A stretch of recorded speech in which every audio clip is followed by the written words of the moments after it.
السلام علیکم پیارے حضور۔ وعلیکم السلام۔ خاکسار کا ایک سوال ہے، غیر احمدی مسلمانوں میں بعض عبادت کی طرف خوب توجہ دیتے ہیں اور تمام تر توجہ صرف کرتے ہیں، لیکن اخلاق میں یہ کمزور نظر آتے ہیں، اس کی کیا وجہ ہے؟ عبادت پہ توجہ دیتے ہیں لیکن اخلاقی لحاظ سے کمزور نظر آتے ہیں، یہ کہنا چاہتے ہیں؟ جی حضور۔ تو یہ آپ غیر احمدیوں کی کیوں مثال دے رہے ہیں؟ یہ تو احمدیوں میں بھی مثالیں ملتی ہیں جو عبادت کی طرف بڑی توجہ دیتے ہیں لیکن اخلاقی لحاظ سے کمزور ہیں۔ اگر باہر لوگوں کے ساتھ اخلاق میں اچھے ہیں تو اپنے گھروں میں اپنے بیوی بچوں کے ساتھ ان کے سلوک ایسے ہیں جو کسی لحاظ سے بھی اسلامی تعلیم کے مطابق نہیں ہیں۔ اگر گھروں میں بیوی بچوں سے اچھا سلوک ہے تو باہر لوگوں میں بعض طبقوں کے ساتھ اچھا سلوک نہیں ہے۔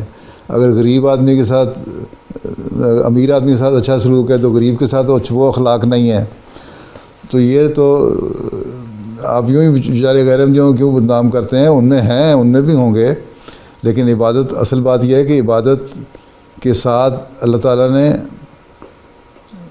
فرمایا کہ عبادت کے ساتھ تمہیں حقوق العباد بھی ادا کرنے ہوں گے، ٹھیک ہے؟ اپنے اخلاق کو بھی بہتر کرنا ہوگا، ہیں؟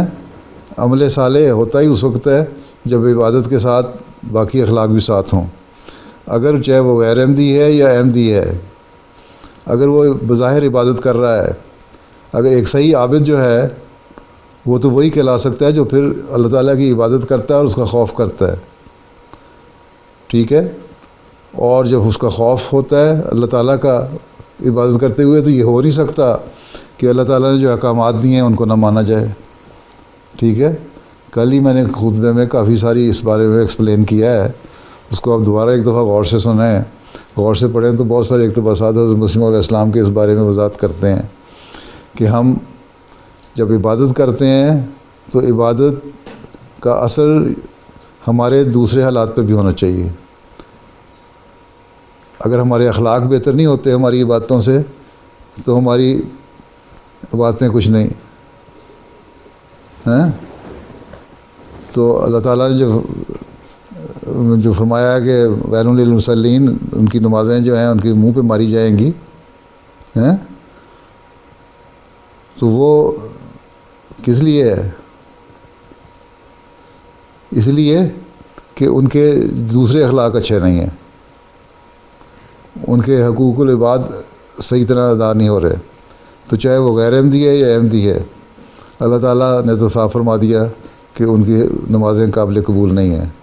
اس لیے حضرت مسیح علیہ السلام نے فرمایا کہ میں 2 اہم مقاصد لے کر آیا ہوں، ایک بندے کو خدا سے ملانے کے لیے، اس کا حق ادا کرنے کے والا بنانے کے لیے، صحیح عبادت گزار بنانے کے لیے، اور دوسرے بندے کے حقوق ادا کرنے والا بنانے کے لیے، ٹھیک ہے؟